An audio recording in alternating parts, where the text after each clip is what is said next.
Hello friends, this is SP Singh and welcome to Smarter everyday.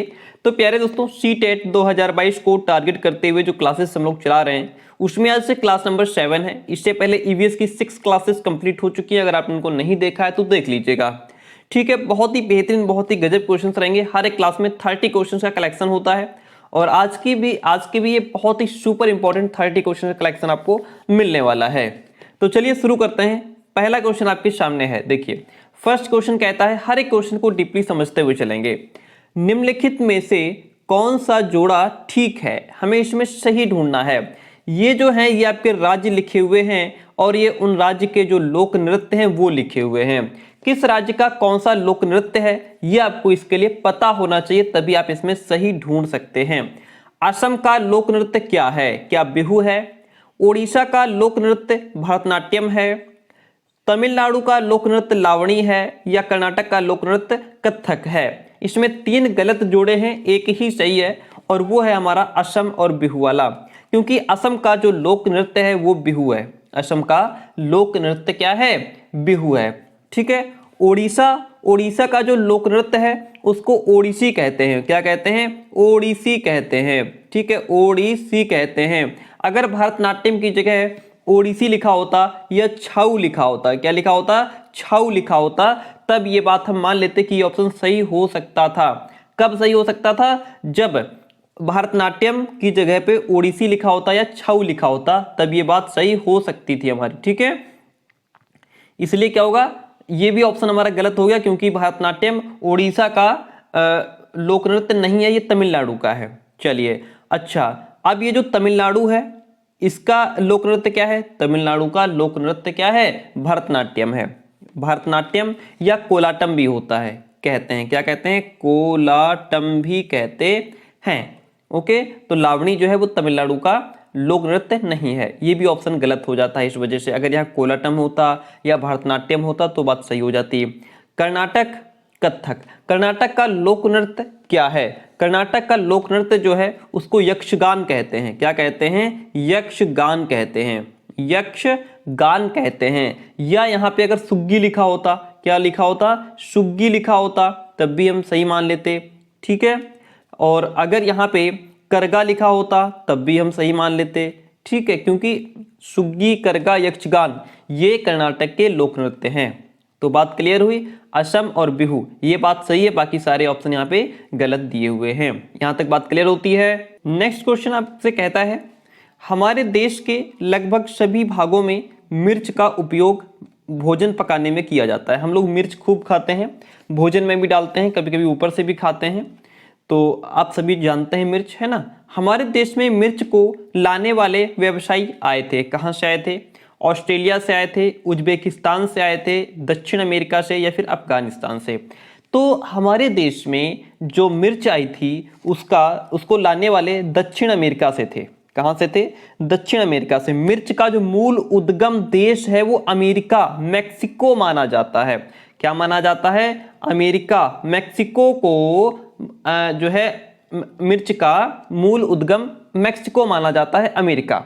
और हमारे देश में मिर्च लाने वाले जो व्यवसायी थे वो दक्षिणी अमेरिका, मैक्सिको से ही आए थे। ओके, ऑप्शन नंबर इसमें आपका सी जो है वो राइट हो जाता है। नेक्स्ट क्वेश्चन कहता है कि कांच के जार तथा बोतलों को उनमें अचार भरने से पूर्व सूर्य की धूप में अच्छी तरह सुखाया जाता है। आपके घर में भी जब अचार रखा जाता होगा तो जिस बर्तन में अचार रखा जाता है, जो जार हो गया, कांच की बोतल हो गई, तो उसको बहुत अच्छी तरीके से सुखा लिया जाता है। ऐसा क्यों किया जाता है? उनके तापमान में वृद्धि करने के लिए, उनमें से धूल को हटाने के लिए। धूल हटाने के लिए हम क्या करेंगे भाई? सुखाएंगे थोड़ो ना, क्या करेंगे? उसको धुल लेंगे, है ना। नमी को पूर्णतः हटाने के लिए या अचार को स्वादिष्ट बनाने के लिए। सुखाने से अचार स्वादिष्ट नहीं बनेगा, उसमें मसाला डालना पड़ता है स्वादिष्ट के लिए, है ना। तापमान में वृद्धि भी नहीं होगी, क्या होगा? नमी को पूर्णतः हटाने के लिए हम क्या करते हैं? उनको सुखा लेते हैं। अगर उसके अंदर नमी रह जाएगी और उसमें अचार रख दिया जाएगा तो अचार खराब हो जाएगा, अचार खाने योग्य नहीं रहेगा।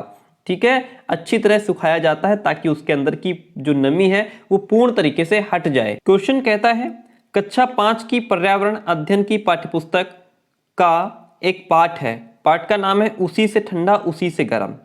डॉक्टर जाकिर हुसैन द्वारा लिखी गई एक कहानी है। उन्होंने बच्चों के लिए ऐसी कई कहानियां लिखी हैं।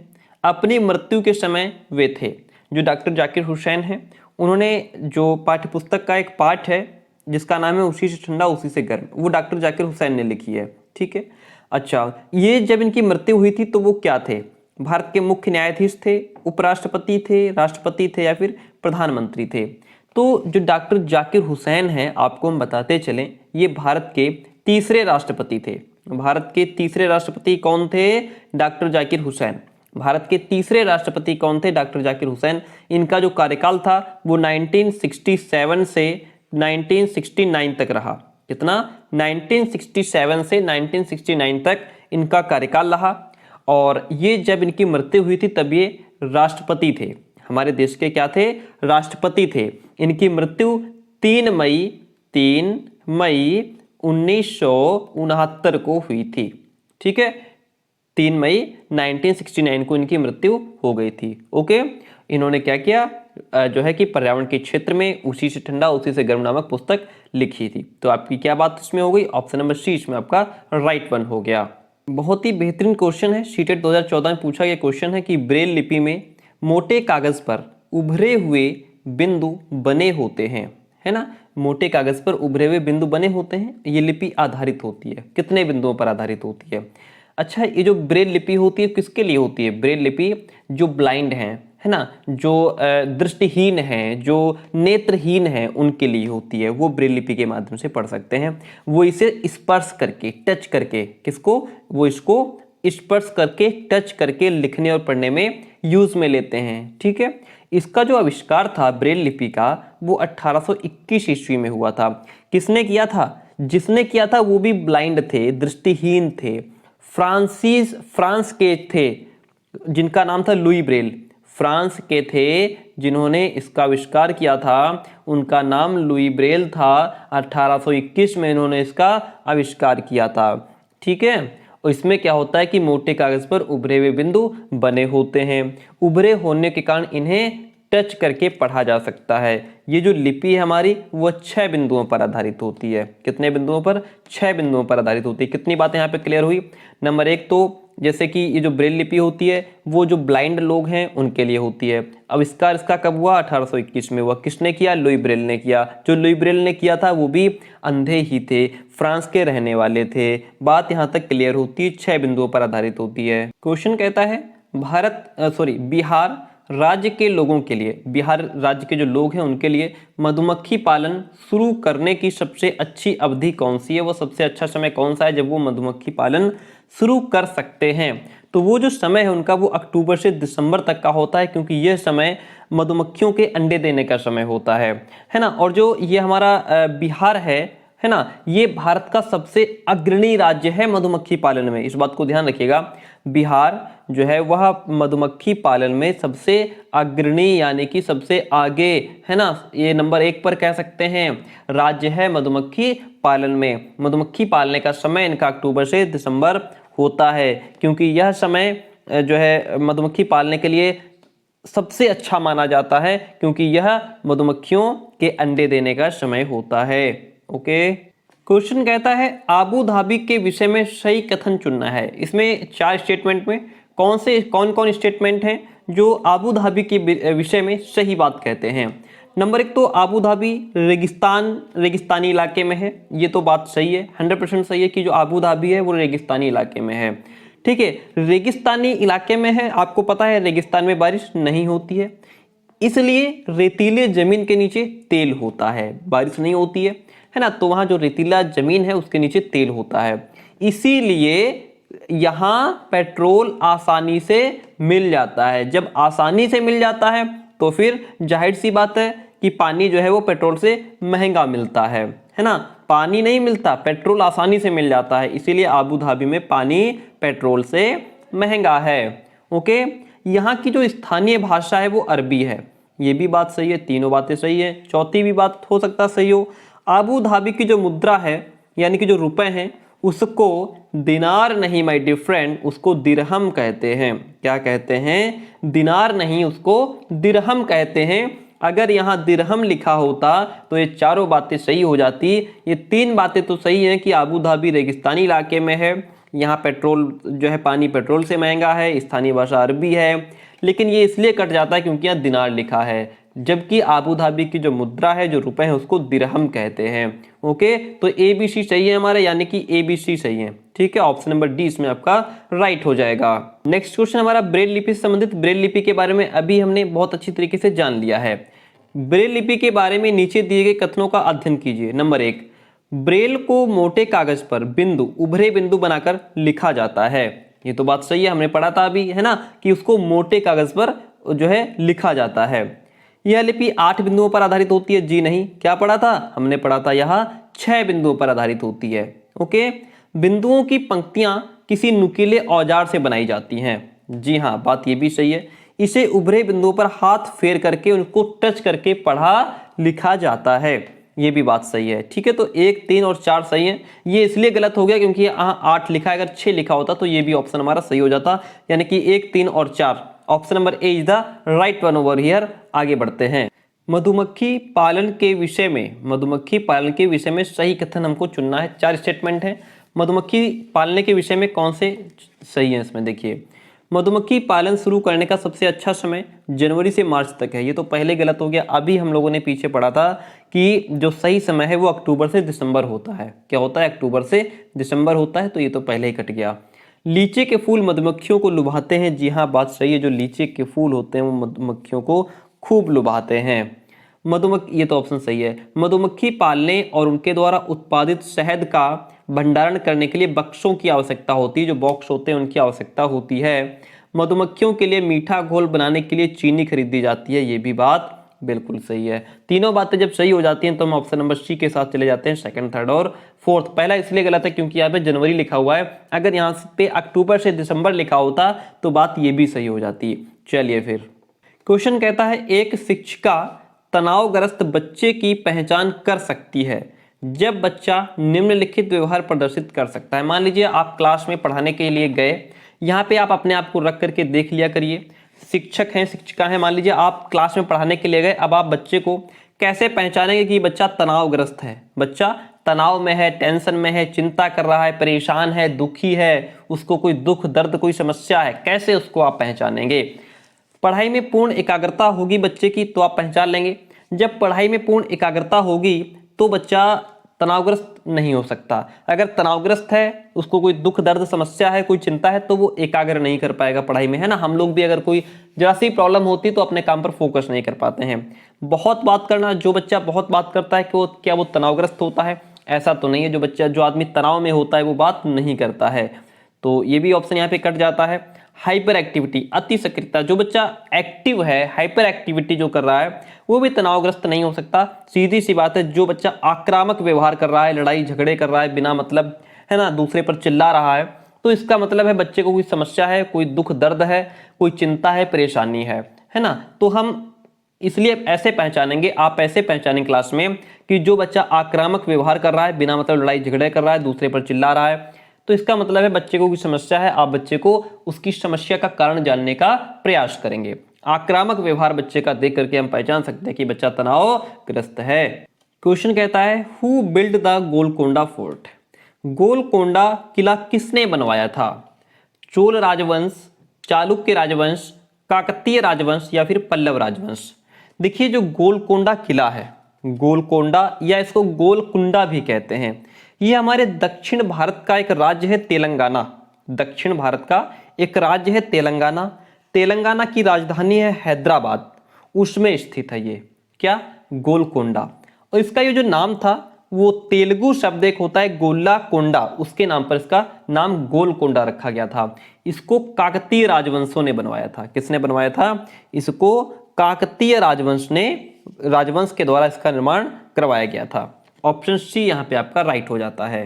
क्वेश्चन कहता है, राष्ट्रीय पाठ्यचर्या की रूपरेखा यानी कि एनसीएफ 2005 के अकॉर्डिंग निम्नलिखित में से कौन सी एक पर्यावरण अध्ययन की विषय वस्तु है? पर्यावरण अध्ययन की इसमें विषय वस्तु कौन सी है? देखिए, पर्यावरण अध्ययन जो पाठ्यक्रम है उसकी 6 थीम बताई गई हैं। 6, मुख्य थीम बताई गई है। पहला परिवार और मित्र बताया गया है, दूसरा भोजन, तीसरा पानी, आवास, यात्रा और फिर हम चीजें कैसे बनाते हैं। ये 6 मुख्य थीम हैं पर्यावरण अध्ययन की, जिसमें हमारा जो भोजन है यह पर्यावरण अध्ययन की विषय वस्तु है। पर्यावरण अध्ययन की जो विषय वस्तु है वो क्या है, भोजन। भोजन पर्यावरण अध्ययन की विषय वस्तु है, उसकी थीम है। अब यहाँ पे बचता है सौरमंडल और मौसम। जो सौरमंडल और मौसम है ये क्या है, ये दोनों भूगोल की विषय वस्तु हैं, ये भूगोल के अंतर्गत आते हैं। सौरमंडल और मौसम ये पर्यावरण अध्ययन की विषय वस्तु नहीं है, पर्यावरण की थीम नहीं है, ये भूगोल की थीम है। बचता है ऊर्जा। जो ऊर्जा है यह साइंस की थीम है या विज्ञान की विषय वस्तु है।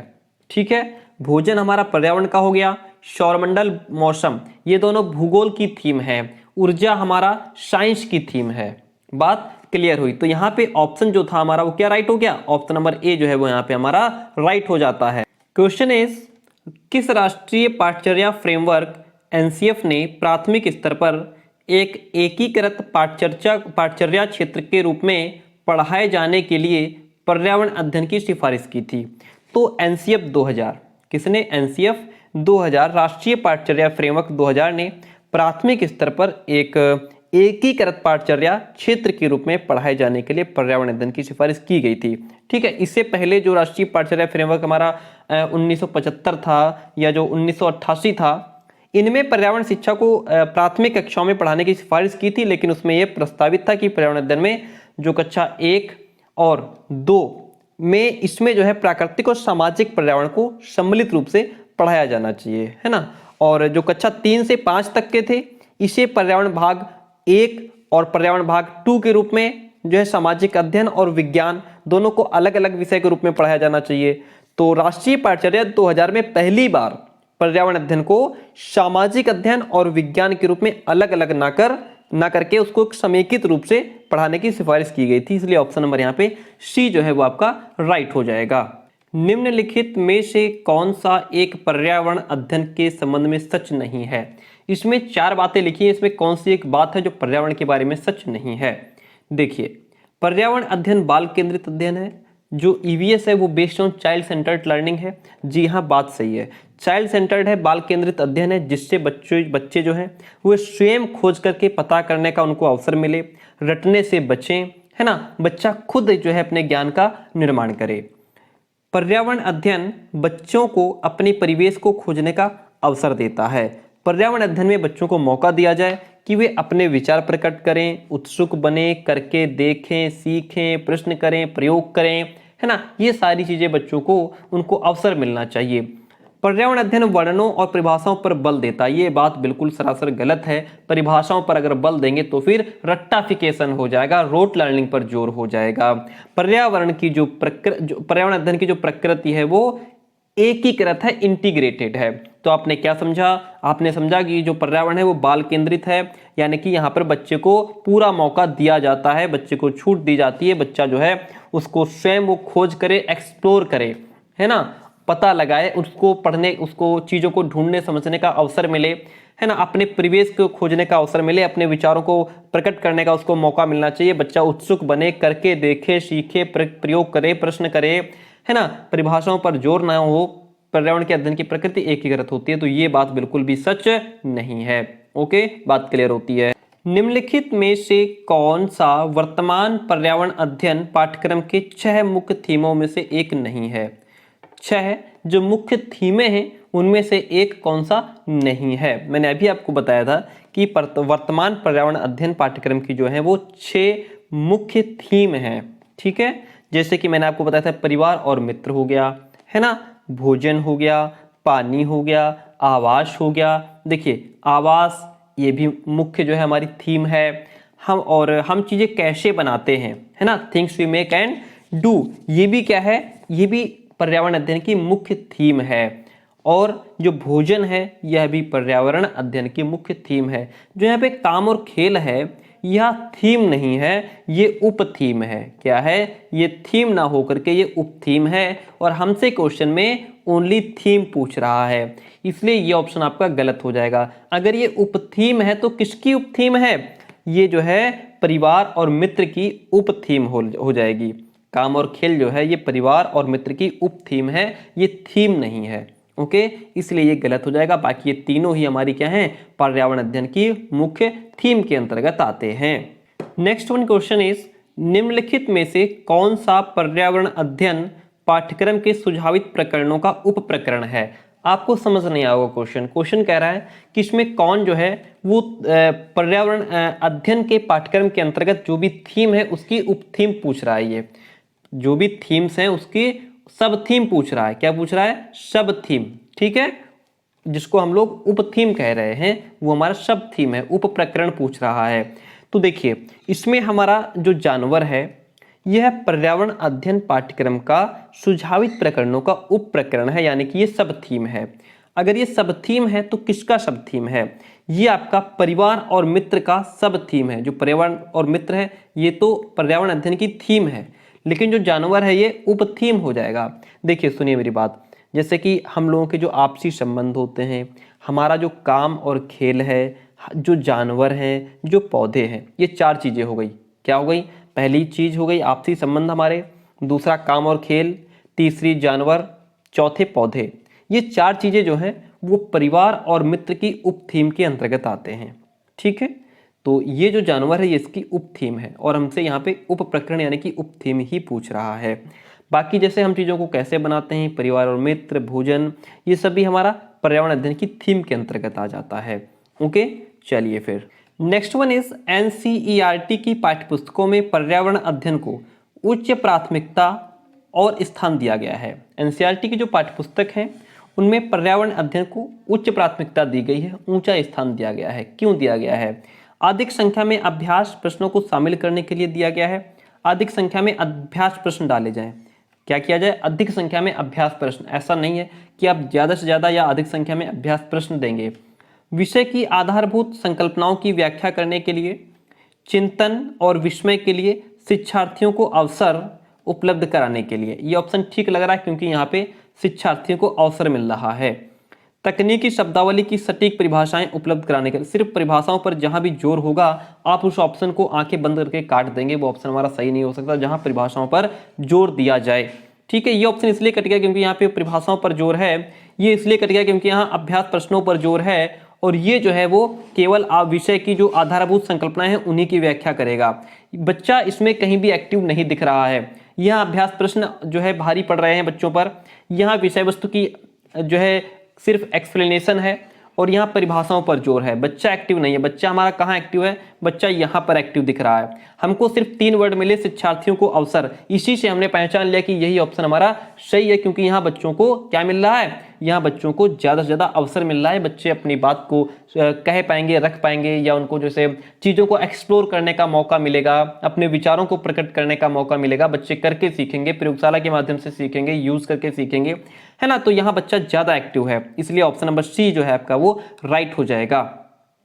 प्राथमिक स्तर की अच्छी ईवीएस यानी कि कक्षा 1 से 5 तक की जो अच्छी इन्वायरमेंट स्टडी है पाठचर्या में होना चाहिए। क्या उसमें होना चाहिए? अगर अच्छी ईवीएस है तो उसमें क्या होना चाहिए? पाठ के अंत में अधिक अभ्यास प्रश्न। यहाँ पे बच्चा एक्टिव नहीं है। यहाँ ज़्यादा ज़्यादा क्वेश्चंस बच्चे पर भारी पड़ रहे हैं।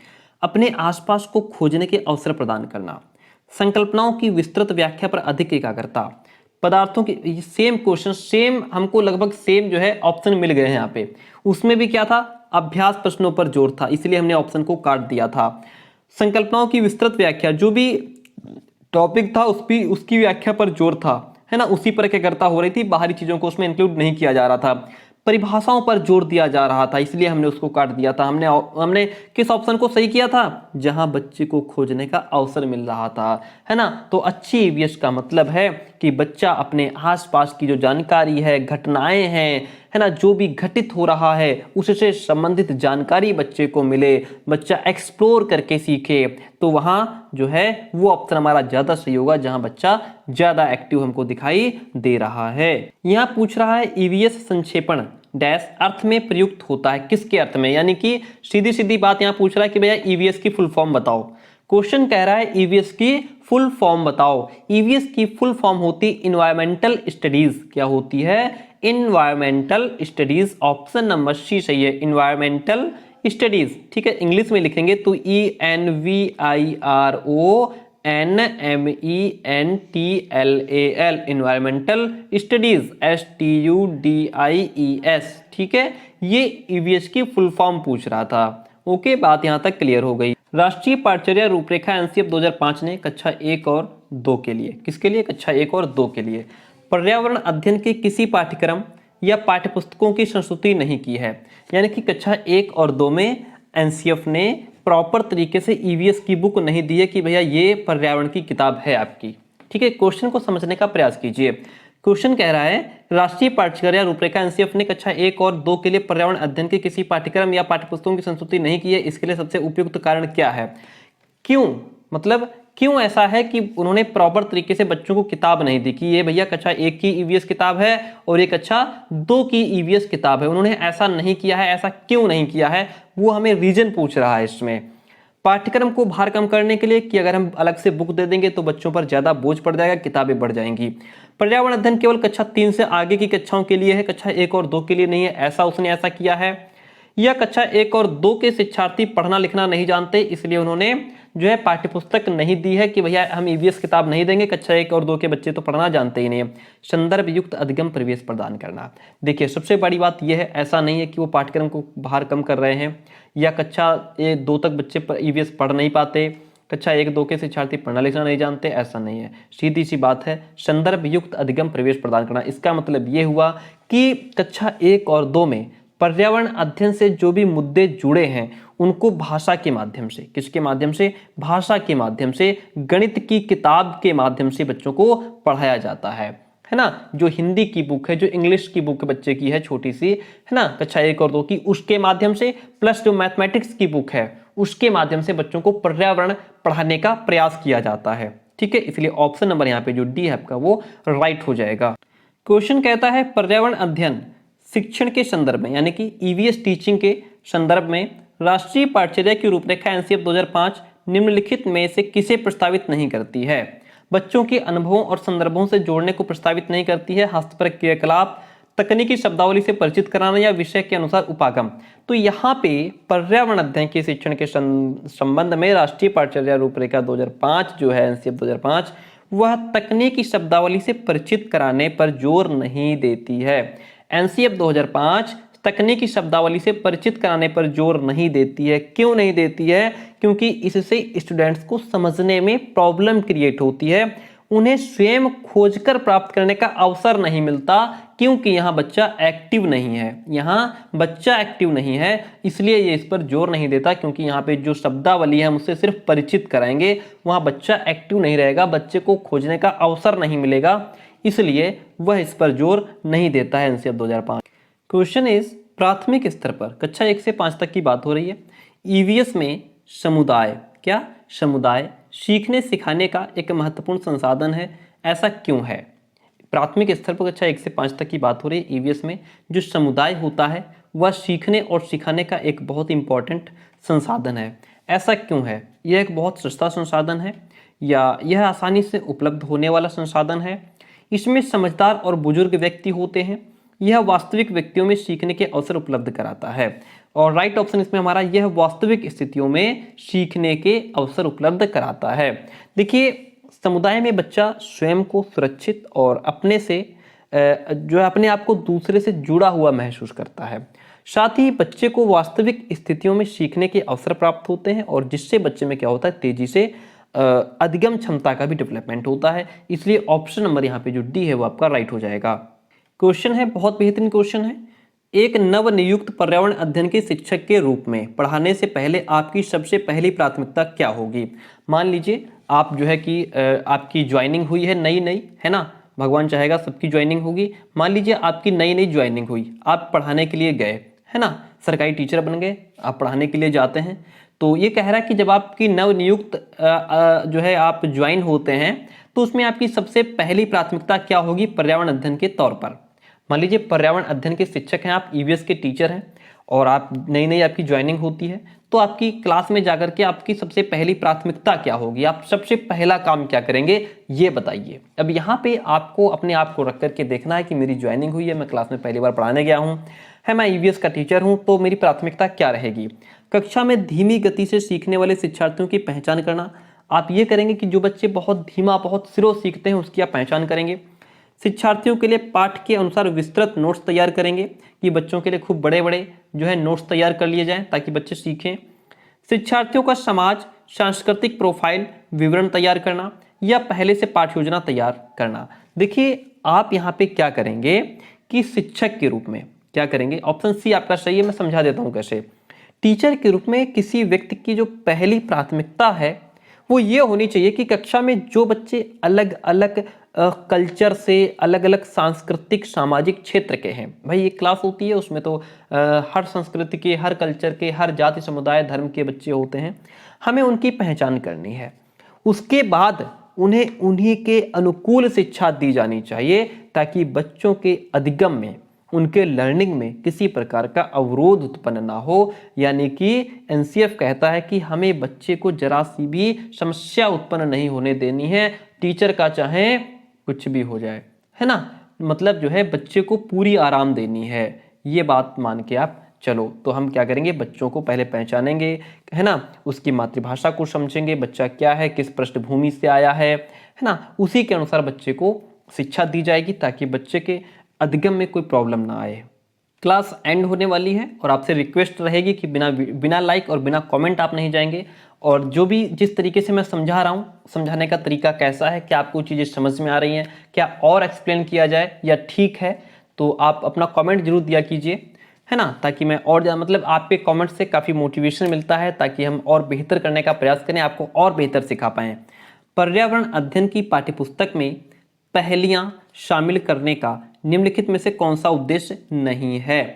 पहले तो आपको इसमें ऐसा कौन सा है जो इसमें वो उद्देश्य नहीं होना चाहिए। जो ईवीएस की बुक है उसमें पहेलियों को शामिल किया जाता है ना, छोटे बच्चों की बड़ी पहेलियां उनको दी जाती हैं पढ़ने के लिए, है ना, तो उस कौन सा उद्देश्य नहीं है। सृजनात्मक चिंतन की योग्यता और उत्सुकता का विकास करना, क्या ये उद्देश्य नहीं है? ये उद्देश्य है। हम बच्चों के अंदर सृजनात्मकता को उत्पन्न करेंगे, बच्चे को क्रिएटिव बनाएंगे, बच्चे के अंदर उत्सुकता आनी चाहिए, ये उद्देश्य है।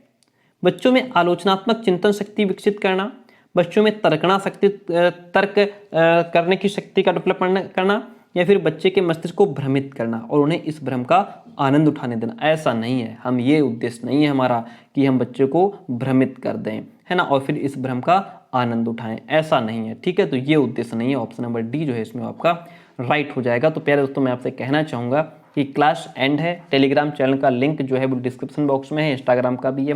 क्लास कैसी रही कमेंट जरूर कीजिएगा और नेक्स्ट क्लास बहुत जल्दी मिलेगी। Thank you so much.